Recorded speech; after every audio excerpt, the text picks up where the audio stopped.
She was aware of it. I was speaking to you. She's aware of it. All right. She was very concerned about it. All right, but thank you.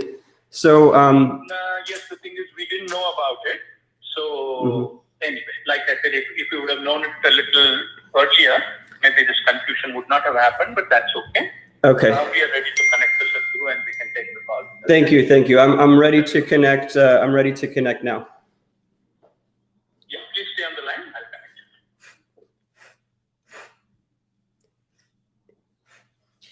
Can I have the water?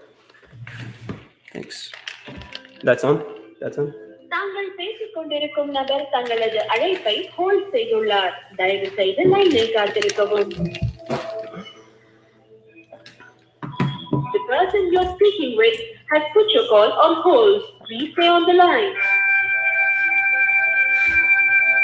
आप जिस व्यक्ति से बात कर रहे हैं, उन्होंने आपकी कॉल को होल्ड पर रखा है. कृपया लाइन पर बने रहें.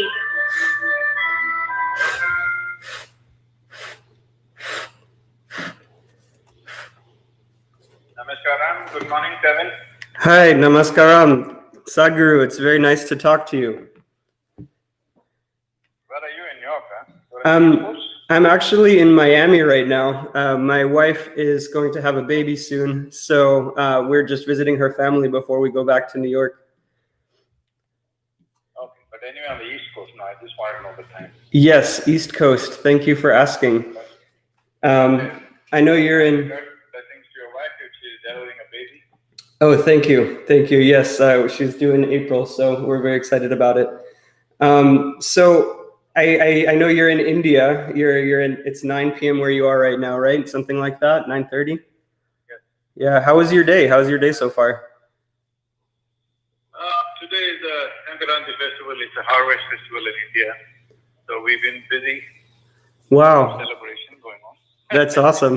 That sounds like fun. Yeah, sounds like more fun than I had over the past 8 hours. I only found out about this call about 8 hours ago, but Tina, she had told me that one of the things that you teach to the people that work with you is that you need to be able to turn on a dime, you know, like that meditation is all about being able to respond quickly.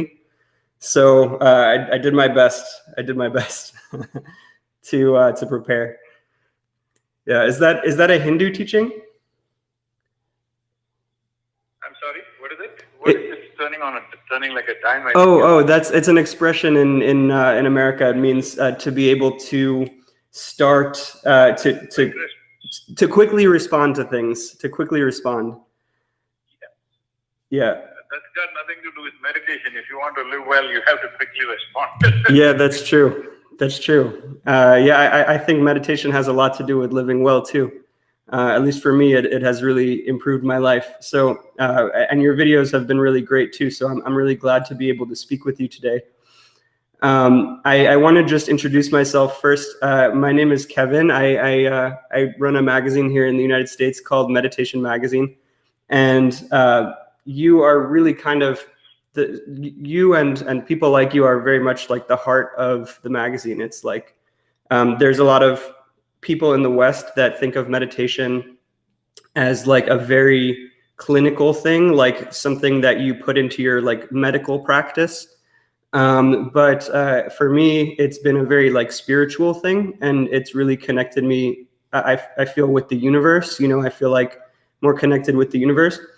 And so that's what I'm trying to bring through Meditation Magazine. And I think people like you are really helpful for people in the West to be able to get into that kind of spirituality through meditation. So I thank you for the videos that you've put out. Go ahead. The fundamental problem with the West is instead of having a tango with life, they're making it into a transaction. Always the question is, what is the takeaway? What is the takeaway? With that, you cannot meditate. Yeah, that's true. It should be the tango, but instead of that, it's a transaction. That's a very big downgrade. Yeah, it's true. There's this like almost like a paradox in meditation where people ask, why should I meditate? And you say, oh, here's a benefit.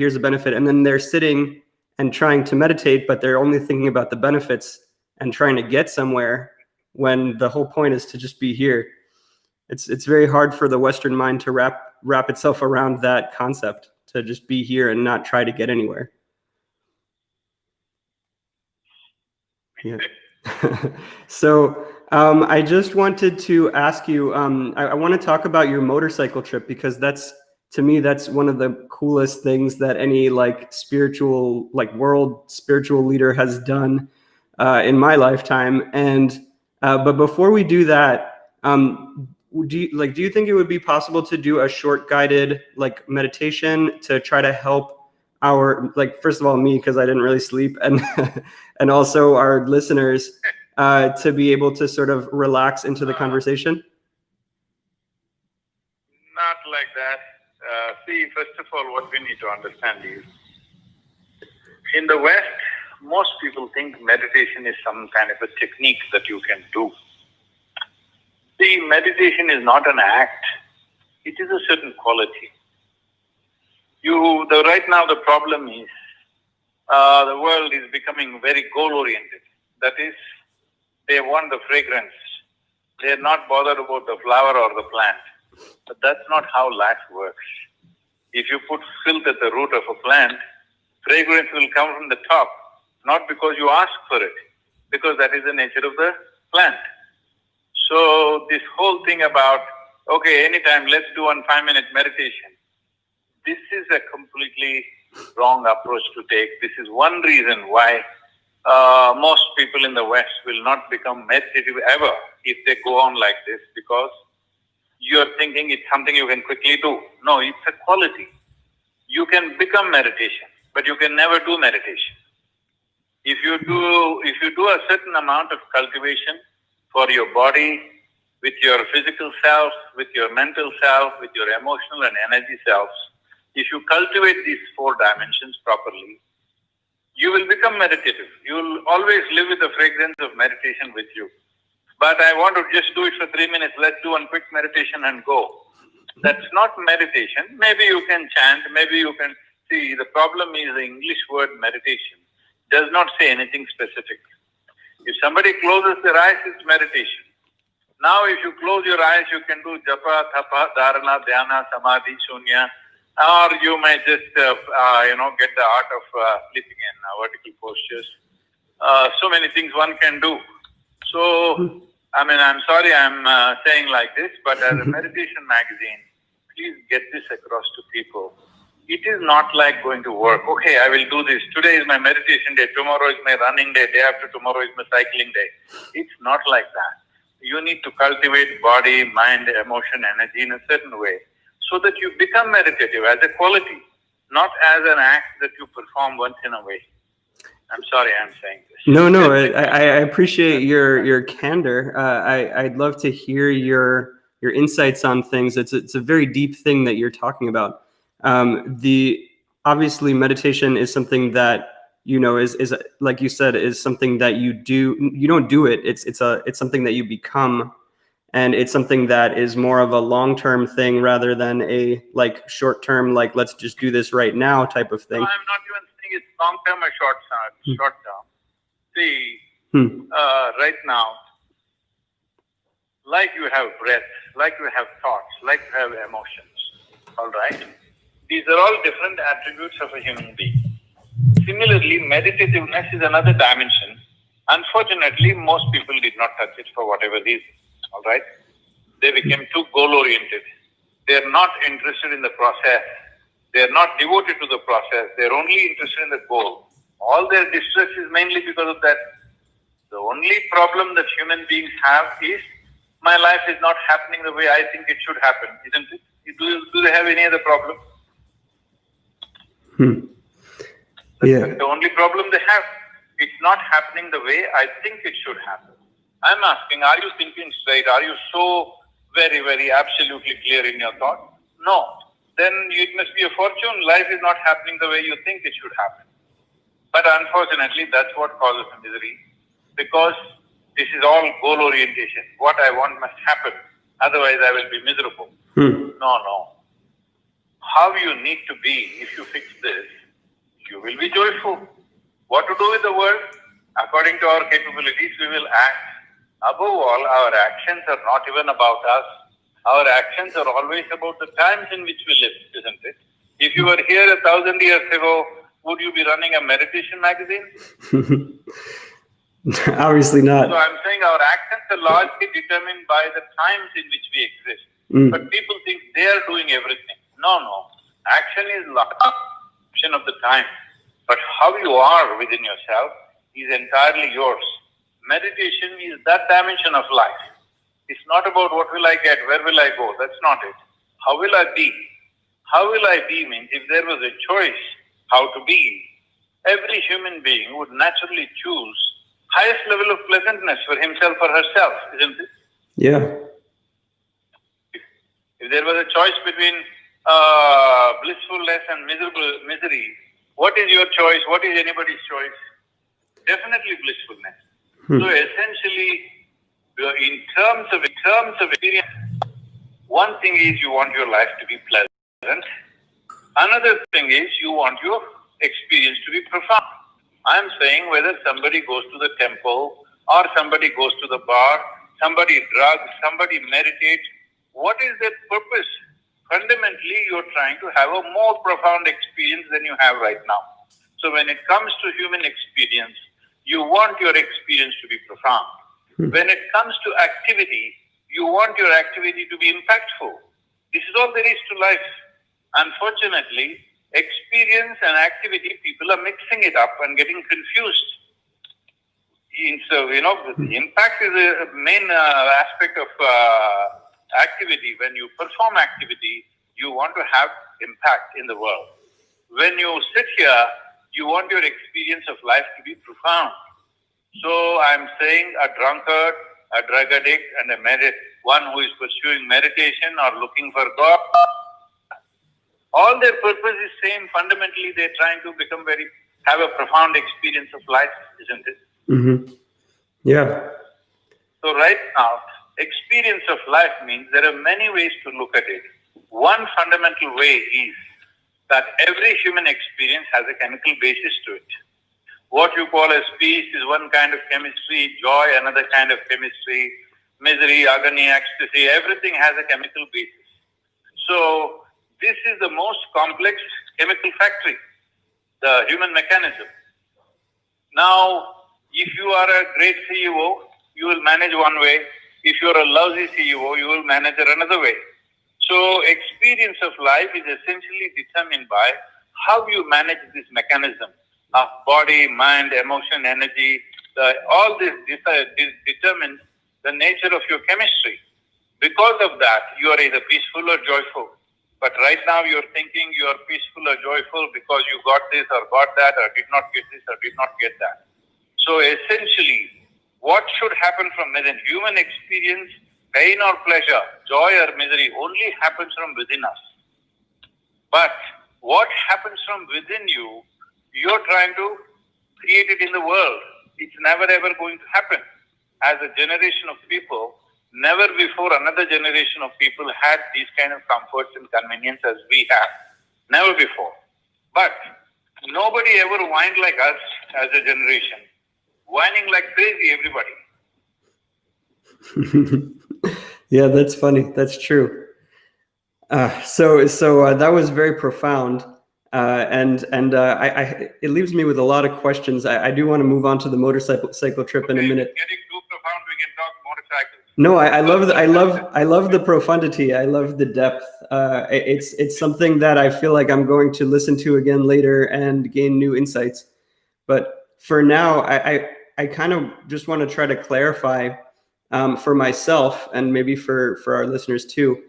So you basically are, I don't want to say what you're saying, but I'm going to ask you if I try to understand what you're saying.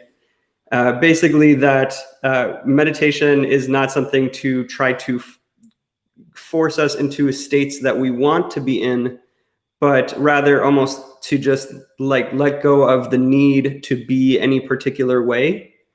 Is that would you say that that's like an accurate reflection of something that you're trying to communicate? If you try to force an experience, Mm-hmm.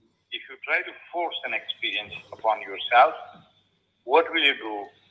You will drink alcohol, or you will drug, or you will fornicate, all right?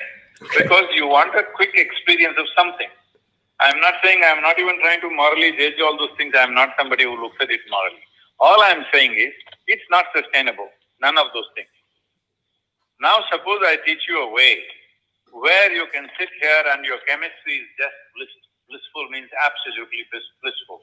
Every cell in your body bursting with ecstasy. If I teach you a simple method with which you can make your chemistry like that, do you want to drink or drug or anything? No, because your own chemistry, the most complex chemical system is here, but you are taking some rudimentary stuff from outside. Okay, all right, thank you. Yeah. There are universities studying the inner engineering practices. What they've come up with is, they are saying the BDNF factors, the brain-derived neurotropic factors, have gone up 1% in 3 months of practice, okay, 90 days of practice. And the endocannabinoids, which determine the blissfulness of your experience, go up 70% in 3 months of practice, 90 days of practice again. So 70% increase in your endocannabinoids means, if you look at me, I don't know if you've seen me. Yeah. If you look at my eyes, I'm always stoned. Never the substance. But I'm always stoned because the whole system is full of that. It is just that instead of activating things from within you when you're equipped with everything, you're taking things from outside. I think New York State has made it legal now for you. Oh, they're starting, yeah. They're coming soon. Coming soon. Right now, you watch me, you watch this, right now marijuana becomes legal. Probably by 2030, 2035, cocaine will become legal. I think in Oregon already they made it legal. Yeah, in Oregon everything is legal now. But they're treating it as a health issue rather than as a law enforcement issue, which means that if people have a problem, if people are sick, they can go to a doctor or a psychologist rather than going to jail. I think that's a good thing. It is a good thought, but that's not how life works. What will happen is, see, if you just look at America, how it was 120 years ago, it was really nothing. The last 3-4 generations of people really worked their life out and built this nation. Now, if half the people go on drugs and all they want to do is sit peacefully in one place, they can't do anything, they can't stretch themselves, they can't really create anything, well, you will be taking the nation down. Yeah, that's true. I mean, America is what it is because of last 3-4 generations of people really worked hard. Yeah, that's true. I think that's why there was a lot of opposition to things like marijuana years ago, decades ago, that people said, like, who will pull the plows and till the fields? Like, who will do the work if everybody's just stoned and watching TV? And I think that there's definitely, reason to that. That's an important insight. And I think meditation, obviously it's a very deep thing, and you've been doing it a lot longer than I have. But I don't think that... That is the essential difference, Kevin. That is the fundamental difference. If you drug, it may also give you a peaceful trip, but you will become ineffective in the world. But if you become peaceful and blissful because of meditativeness, you will become super effective in the world. That is the big difference. That's true. That's totally true. Right now, let's say people are in various levels of disturbance. If you remove a part of their brain, they will anyway be very peaceful. That is, what I'm saying is, if you remove the possibilities of what a human being is, many problems also will go away. But that is not really a solution. To keep all the possibilities intact or heighten the possibilities and still you're peaceful and blissful, that is important, isn't it? Yeah. Yes. Sorry, there was like a ring on the bell in my house that distracted me for a moment. But yes, I think that for me, meditation has made me more peaceful and blissful, but also more effective in the world. And I think that is a big difference from some drugs. I do think that there are some drugs that may be helpful to people, like psychedelics. like ayahuasca and even mushrooms and peyote and things like that. What are your thoughts on that? I'd love to get your take on something that doesn't stone you, but just gives you insight. I want you to look at the cultures who've been into these things. The people believe all Native American people were into it. It's not true. It's only a few tribes from the south, particularly Mexican tribes, and further south in South America. That also few tribes, not all of them. Now it is being made to look like all Native Americans were on peyote or ayahuasca. It's not true. Anyway, you look at the history of those people. They've done nothing in thousands of years, all right? And when somebody else came with little more determination, I know they took it in a cruel way, but they are completely helpless. I'm saying, do you want to get there? The important thing is this. I am not saying something will not give you a possibility. It may.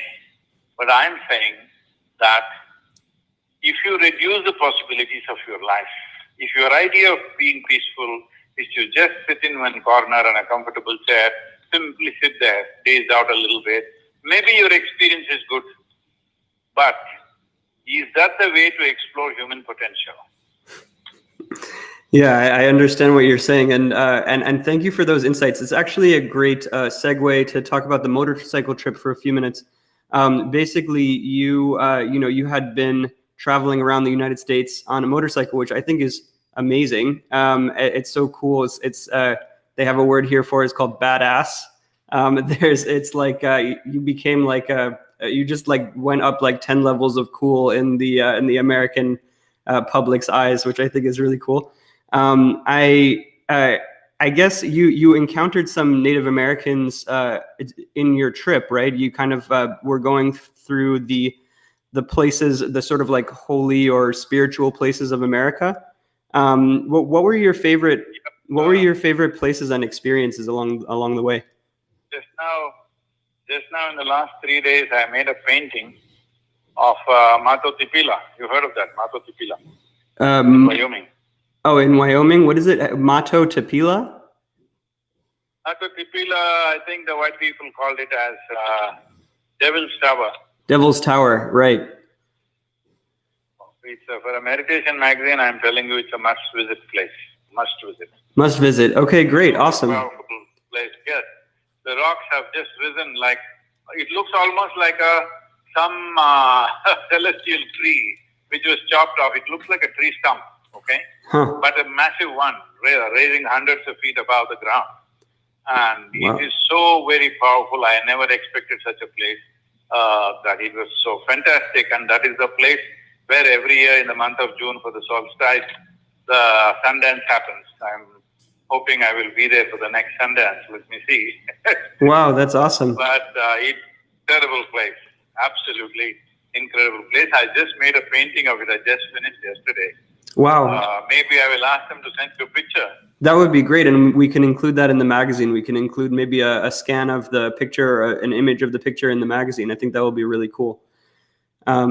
So what else? What other places did you find to be powerful aside from Devil's Tower? There are some strange things happening even in the Grand Canyon area.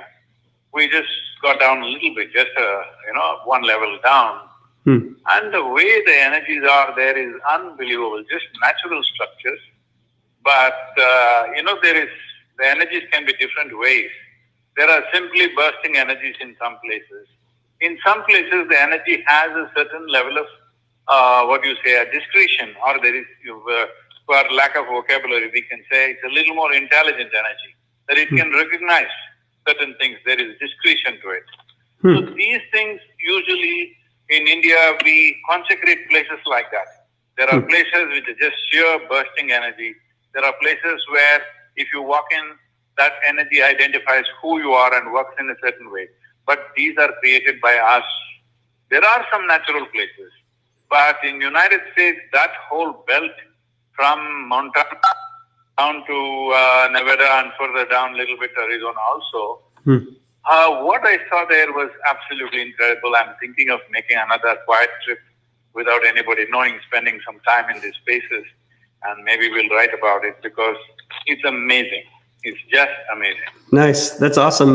Giovanna, my wife and I were thinking about moving to that area in the near future, maybe right after the pandemic. So it's good to hear that those are powerful places, and maybe we'll see you there on your next trip. Who knows? Did you? I've heard from a lot of people. You must move out of New York. Pandemic is on, not after. Say that again. I couldn't hear. There was some beeping on the phone. I said you must move out of New York City when the pandemic is on, not after. You're right.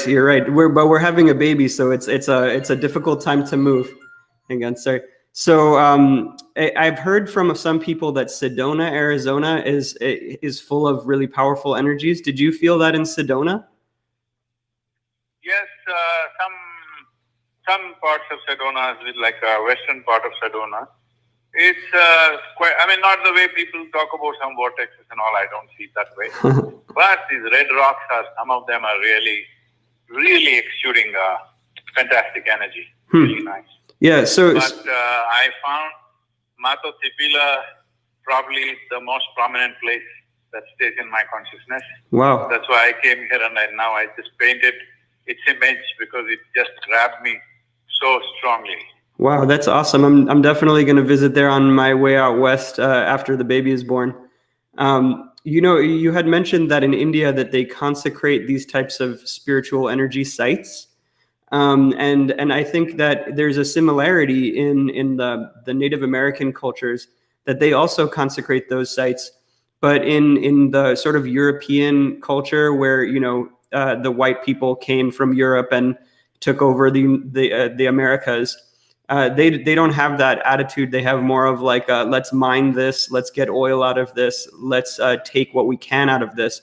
So it's interesting that, earlier you were talking about, doing things and moving forward and, not just sitting and, being in bliss. But do you think that there's some benefit to, the Native American culture of having that bliss sort of where they just sort of sat in it and were able to recognize the energies? And the similarity is in that early Indian culture, I think also, marijuana started growing in northern India. So there's some, bhang, the word BHANG, there's like a drink that I think it's a Hindu ritual to drink the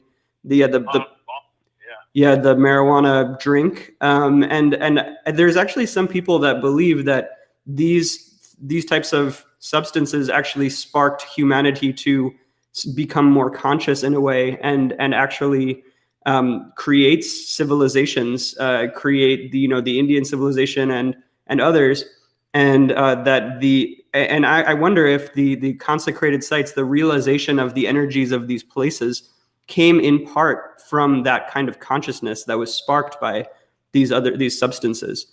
Do you think that there's any truth to that? No, I think you're reading books written by people who have a compulsive need for such things. I'm not somebody who judges people morally. Somebody wants to smoke, they can smoke. But I'm saying when there are millions of cannabis receptors in your body, why there are millions of cannabis receptors is because it's not asking you to smoke. You can generate that within the system. I'm telling you, with just 90 days of practice of inner engineering, endocannabinoids have gone up 70%. So when you are able to generate it within and have that experience, see, it's like this. You have two legs to walk.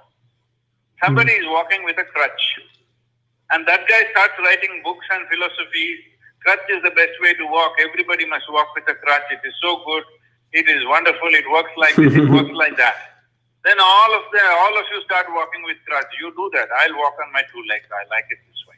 Yeah, I know. I understand that there's some American philosophers and deep spiritual teachers like Ram Dass and Alan Watts who put it in a certain way where they said, especially Alan Watts, he had this phrase: when you get the message, hang up the phone. He had used psychedelics to be able to see. It all started with Huxley. It's the Huxley guy who first wrote about it. Yeah, Aldous Huxley.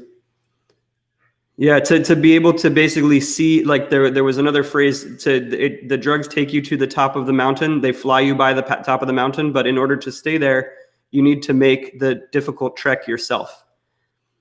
You know, that I'm paraphrasing, but I think that was, I don't remember who said that. Do you think that there's any value in that, and being able to see, just take it one time and see like what consciousness can be, and then use that as sort of a guide or a motivation to do the inner engineering practice? Even for that, we have a program called Bhava Spandana program. Okay, right now we have suspended it for this last 10, 11 months because it needs a certain level of, it's a very intense, close program with people. So if you come to this program, now whatever people are saying in ayahuasca, that cleansing that happens and whatever, I'm not saying it doesn't happen, it does happen. But first of all, I'm asking, why there is so much toxins in your body? You better look at that aspect also, isn't it? Yeah. Why do you gather toxins and then you go to cleanse? There is a way to live in such a way that you don't gather toxins at all. You can do that. But anyways, this Bhava Spandana, people come, 4-day program, there is such a cleansing, means you like it's a thorough overhaul. Okay?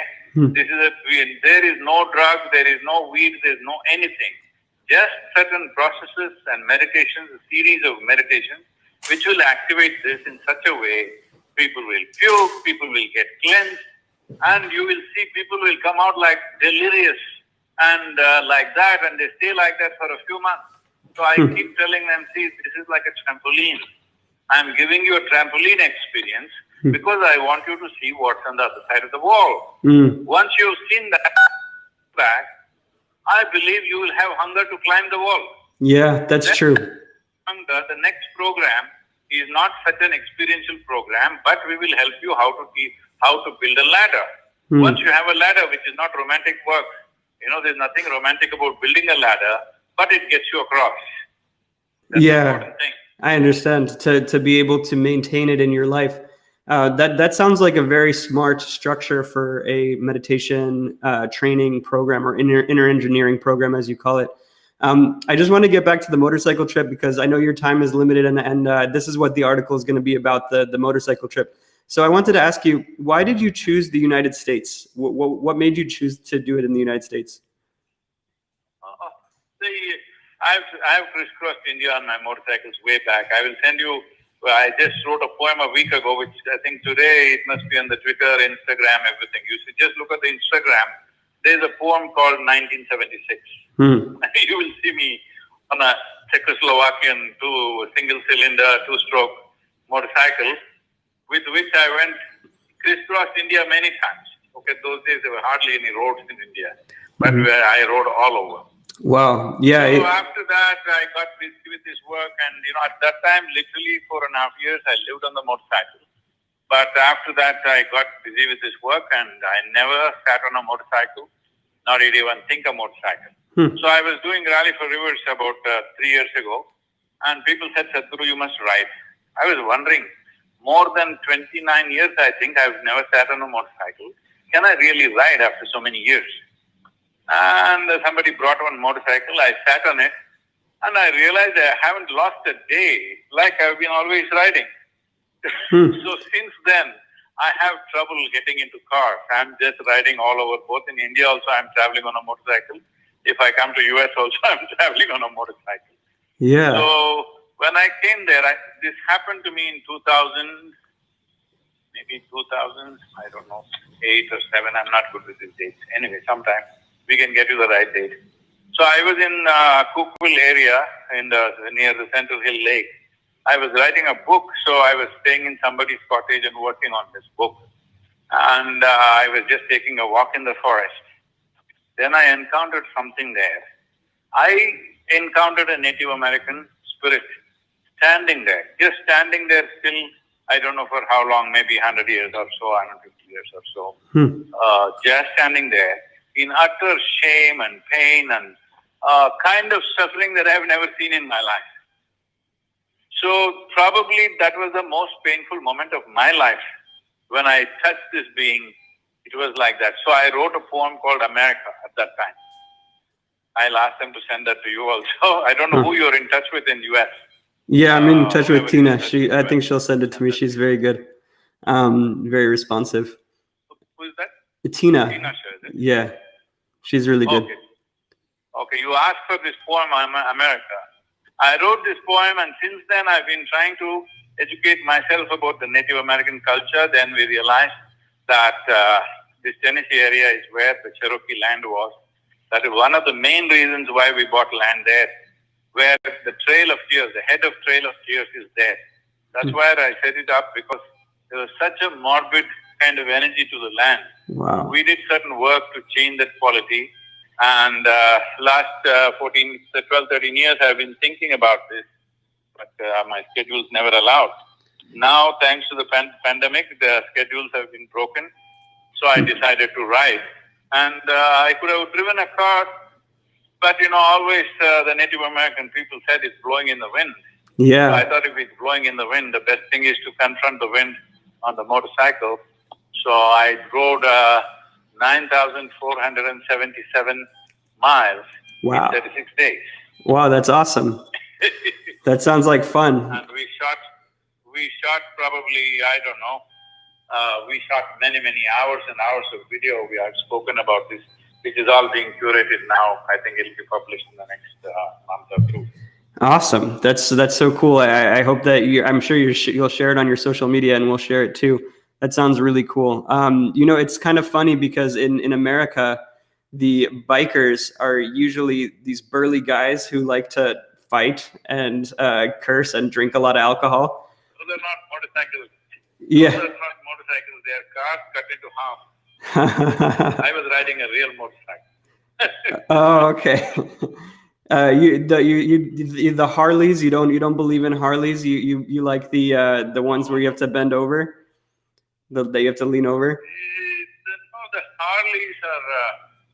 It's okay because they're big, and in America, open roads and lots of wind. I think it handles that well, but it doesn't feel like a motorcycle. Maybe some models do, but the big ones are like you cut the car into half. It has enough metal to make a car. Yeah. But it's a motorcycle. I know you don't like this. I am not against any brand, but personally, I cannot ride them because for me, a two-wheeler means it has to be nimble. Nimble. The nimbleness is simply absent in the passive. Yeah. What is it about this nimbleness that you like? What is the feeling? Because I actually personally I used to ride motorcycles in Asia. So everybody rides like scooters and motorcycles in Asia. So what is it about the feeling that you like? All little things. Those are different. These are 70 horsepower. These are big, and they can do things. But nimbleness means one thing is its agility, and another thing is when I used to ride 3 days and 3 nights non-stop in India at one time. Mm-hmm. These days I can't do that, but even in this trip, many times I rode for 24 hours completely, day and night. Huh. In United States, the big problem is the deer hits, Mm-hmm. If you hit a deer on a motorcycle, that's the end of it. I had a small skirmish with one of the deers. Yeah. But we managed the trip well. But that is a very dangerous thing because especially in that region, Wyoming and Montana, that region, every month, 4 to 5 deer kills by the trucks and cars. Yeah, but yeah. If you happen to be on a motorcycle, that's the end of you. Yeah, I know. So you have alert. That is the most important thing about motorcycling for me is ceaseless alertness, relentless alertness. If you're not alert, you won't live.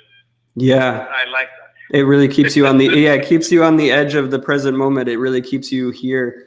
I think that was one of the things that I really liked about motorcycles. Until it was a lapse of alertness. I had gone an hour past my destination in Thailand, and there was no GPS. And then I was like, okay, I have to go back, and the sun was setting, and I was in a rush, and I was frustrated, and I going around a curve, a very sharp curve, I crashed head on into a pickup truck, and I broke my neck.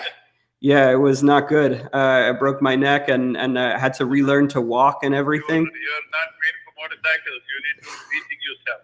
Yeah, I mean, I was riding it for a long time before that with no problems, but then, you know, that one moment really changed my view on motorcycles. I still love them and I still enjoy the experience.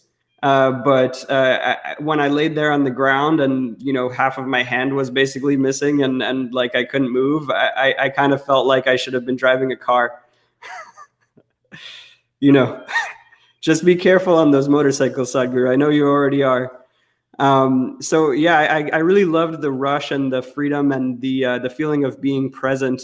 And maybe that's what one of the things that you like about it. Would you not consider that to be like almost like another form of a drug? But you're not going to live on a motorcycle for the rest of your life. You only ride and you get off, right? Yeah, that's true. If you can drug and then get off when you feel like it, that would be okay, but you can't get off. That's the problem. That's true. Yeah, I understand. So I wanted to like finally kind of get to the pandemic. I know that, you know, you've been talking about this in some of your social media posts. What was it like riding through the United States in the pandemic? Were you afraid about getting sick? Were other people concerned? What was that like? No, we had a team of 17 people, including me, 18 people. And not a single one of us got sick because we had clear-cut protocols how we should do things. For example, here in East Yoga Center, we have over 4,000 people, 4,300 or something. And not a single infection till now in the last 11 months because our protocols are so, well followed by everybody. Yeah. So if we lose in that, it's a problem. And about social distancing, there's no better way to be socially distanced than being on a motorcycle. Yeah, that's true. That's true. I like to say that, I've been socially distancing for many years. I like to meditate and just be, you know, in solitude. So, there's sometimes motorcycles and meditation are good ways to be socially distancing. There are some people here in the United States, I don't know if I'm sure you've heard about this. There's some people here in the United States that don't believe that the coronavirus is real, that they think that it's a fake thing. And the reason that I would mention this to you is because I think a lot of people, it's surprising, but a lot of people in the spiritual and like hippie community, and the people that are actually, you know, trying to meditate, and you'd be surprised how many of them believe that it's not real or that it's exaggerated or something like that because they have a very strong distrust of the government that goes way back. They have this very strong distrust of the government. Do you have do you have anything that you could say to them to maybe make them rethink that, or are you on that same, you know, thought process? There is enough information everywhere, but in spite of that, if people believe that, me saying something won't help. They must consult the dead people. Yeah, that's true. Yeah. In the world, they died. They must consult them. Then they will get an appropriate answer. Yeah, that's true. I know I have a lot of, my family knows a lot of people who have died. Thankfully, everyone in my family has been socially distancing since the beginning. So we've been okay. Did you have any difficult experiences? Every day, at least 10 to 15 people that I know, every day. Oh my God. Around the world, 10 to 15 people that I know are dying. Okay. Wow. Many messages are coming to me. Sadhguru, my uncle died, my aunt died, my mother died, my father died, like this. People are sending messages every day, minimum 10 to 15 people. Oh my God. I'm so sorry to hear that. You consult those people, then they will tell you. Yeah. Thank you. What is real and that is really the way that people should understand the truth of this is to just look at it's very sad. It's almost hard for me to talk about, but it's when I hear people talking about, that it's fake or exaggerated, and I know of people that died, like that, thankfully not in my family, but that I know of people that died. It makes me so upset to hear people talking like that. But anyway, I know your time is limited, so we run many crematoriums in India. Okay, in southern India, Isha Foundation runs many crematoriums. The number of bodies that are coming during the pandemic, now it's gone down in India, but those 6-8 months, the number of bodies coming almost tripled, okay? Wow. Than what was average normal. Wow, that's crazy. Yeah, it's I'm really sad to hear that, but I appreciate your communicating these things for maybe people who are listening who think that it's being exaggerated or that it's not real. I really appreciate your personal experiences, sharing your personal experiences. Did you, since your time is limited, I just want to finish my little questions here about the motorcycle trip. Did you have any difficult experiences or intense experiences, conflicts or anything like that when you were traveling around the country? Not really. It was a wonderful trip, except that we could not enter many Native American reserves. We had to ask them to come out and meet because these reserves were going through a very severe level of pandemic infections. So we could not enter. Many of them were blocked. That was one problem. So in terms of, if you say difficulty, one really difficult thing that we faced in 2-3 places, one in South Dakota, and once when I was just entering Los Angeles, and another time when we were passing through Amarillo, there was a storm. And the winds were blowing about 60 miles per hour, like gusting around 65 miles per hour, blowing at 50 maybe, but gusting at 65 miles per hour. And particularly my motorcycle, which had a little, I don't know, it's the way the windshield is placed or something, it was really hard to keep the motorcycle on the road. It was tilting at 15 to 18 degrees off the center. And to keep it on the road, I had to keep the motorcycle like that continuously. Sometimes when the trucks and all went, the front wheel would just lift up. Wow. So, like I'm riding and it's like really blowing me away. Yeah. Then, all the time my recorder was connected to me, audio recorder was connected with a phone and all that. Mm-hmm. So I just laughed because I've every experience, all the experience that I have on a motorcycle, I'm pulling it in to keep the damn thing on the road. Wow. And then I laughed. And then I said, if this is the last chuckle you hear, just know I went laughing. Wow. So later on, they were typing this audio and they said, Sadhguru, how can you do this? Why couldn't you stop? That is one thing I don't know. I'm just using all my experience and trying to hold it on the road, but it is really, front wheel is lifting away and almost motorcycle wanting to fly away from the road. The motorcycle weighs 350 kilograms. Mm-hmm. But in spite of that, in that wind, whoa, it was something. Wow. Yeah, that's crazy. That does sound like challenging and fun at the same time. I understand that feeling of letting people know that if I die right now, I'll at least know that I died happy. So I want to move on. If you have a few more minutes, I have a couple of questions sort of about two other topics. One is about the current lockdowns. That you weren't able to get into these Native American sites, and you felt that was a problem. Was that just to you? Was that just a problem to you, or do you feel like they shouldn't have been shut down? No, they had to shut down. Otherwise, already the number of people dying in the Native American reservations was way higher than the normal population. I think for the safety of those people, they had to shut down. Well, it was inconvenient for us, but it doesn't matter. It had to shut down.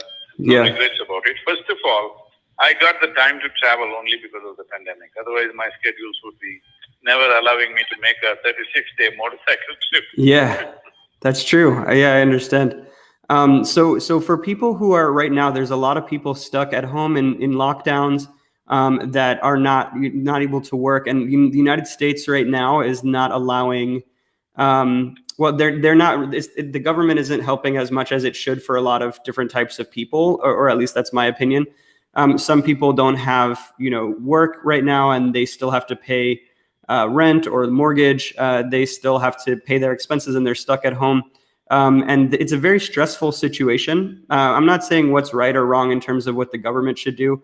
I'm just saying there's a lot of people right now that are stressed. Do you have any words for them of what they can do to get through this better? See, well, I'm sure on the televisions or maybe in the movies, people are always seeing war zones and stuff. The previous generations of people, America has never really seen a war, I'm saying. When I say you have not seen a war, you always fought your wars in some other country. Maybe you lost some young men and women, unfortunate, but you've not seen war in your country, okay?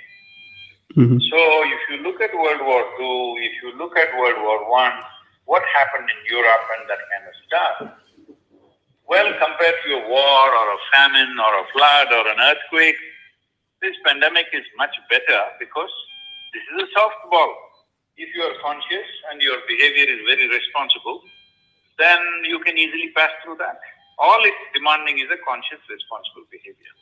So now that there is no work, yes, there are economic issues, not just for individuals, but businesses, small and large, except a few businesses, all others are suffering. Even institutions like us, we are sitting here for almost a year without any revenue. We have projects which we cannot go back on. We have children to feed. We have thousands of people on our hands, and we have taken up community feeding. Every day we are feeding 16,000, 17,000 people. Plus we have schools to run where there's no fee, there's no nothing right now. We have 5.2 million farmers with whom we have a commitment. Those programs are on. Tree plantations are going on. So I'm saying it's hard that without any revenue, you want to do all this activity. You don't want to go back on your commitment. So there is a problem. So the problem is not only for the individual person, it's for the business, it's for the institution, and it is for the government also. We need to understand. Every government in the world is trembling under the stress of this pandemic. Yeah. Okay. So the government does not mean it's a limitless source of money or whatever. There is a certain this thing, but I feel United States government has done plenty. Maybe some people feel it's not enough. That's up to them. But I don't want to dispute that opinion. Maybe it is not enough. I don't know. I'm not an expert on U.S. economy. All right, that's a different matter. But I'm saying when a time like this comes, the most important thing is, even now, because the U.S. is still under reasonable lockdown, right now everybody take up the stance. In the next 6 weeks, you will be 10% physically fitter, mentally 10% more alert, emotionally 10% more balanced. In terms of whatever work you do, 10% better in your competence. Just do this. If the whole of America does this, or if the whole of the world does this, oh, what a wonderful world. If everybody is 10% better, how fantastic a world you're living in. Why don't we do that instead of just cribbing and crying? Yeah. We're not starving to death, right? Our comforts are gone. Our comforts are gone. At the most, what will happen, I am asking? At the most, what will happen? We will live like how we were living 10 years ago. Still though things go bad means we will live like how we were living here 20 years ago. Still horrible things happen to economy means we will live here the way we were living 30 years ago. 30 years ago, I was alive and everything was fine, I'm telling you. Yeah. Yes, definitely we did not have what we have today, but we were fine. So if we go back a little bit like that, only comforts and conveniences may go down, but we are not starving. In today's world, nobody needs to starve. There's enough food, there's enough transportation to reach the food. I don't think anybody will starve. Only a few countries in Africa and a few other places, starvation is the issue. Even in India, we only have to feed about 2% of the population. Rest of them will manage their food. Okay? Yeah. Not some great food, at least some nourishment they will manage. 2% of the 2 to 3% of the population are helpless. For them we are feeding, all right? But that is not the case in America. Nobody need to die of starvation. There are ways to survive in America. There is so much nature, there is so much space for the population that you have. So don't complain, it's okay. Every generation goes through something. As I said, this is not a hard ball. This is a soft ball. Let's handle it well. Let's hit it properly. Yeah, thank you. Generation show who we are. not going on creeping endlessly. Yeah, yeah, I agree. I understand what you're saying, and I think that right now there's, aside from the pandemic, the United States, and I'm sure many other countries are having a lot of problems. The United States, I think, recently went through a coup attempt to overthrow the government, and there was a bunch of people that attacked the Capitol. Not really a coup, just a stupid. Yeah. A few bunch of people got a little out of control. Don't call it a coup. Yeah, I know other countries have it worse. Other countries obviously have it worse, but yeah, it's been a very tense political situation over here, and I think what you're saying can be really helpful for that too. Aside from just the pandemic, to be able to. Saying it is not such a tense political situation. Nothing. It's a little silly and embarrassing situation. That's all. Okay. I hope you're right. I hope you're right. Tense. America is not danger. Nothing like that. It's just an embarrassing situation for the United States of America that you are showing your underbelly a little bit to the world.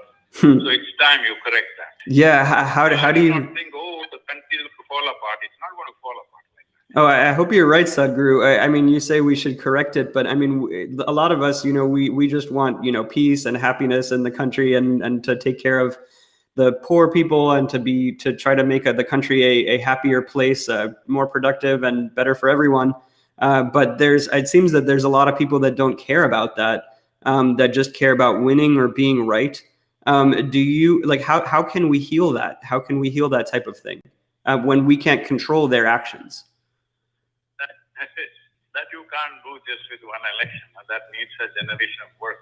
It's a generational work. Yeah, that's true. That's true. A lot of inner engineering. I'm sorry, it's already 10 o'clock out here. Kevin, wonderful talking to you. You too. Thank you. Thank you so much. States, as I said, all the U.S. citizens must understand this much. You are living in a country with maximum amount of comforts and conveniences and everything. Don't trip. Just see what you can do. When life is good for you, you must see what is the best that you can bring out of you. Not go endlessly complaining, because there's no limit to that. Okay? Yeah. I'm not even saying look at some other poorer country and feel better. That is even worse. That you look at poorer people and you feel, okay, we are better than that. I think that is a sick thing. I'm saying when the life situations or the times in which we live offers us a certain leadership position, we must do the best we can do. As a generation of people, never before anything like this has been available.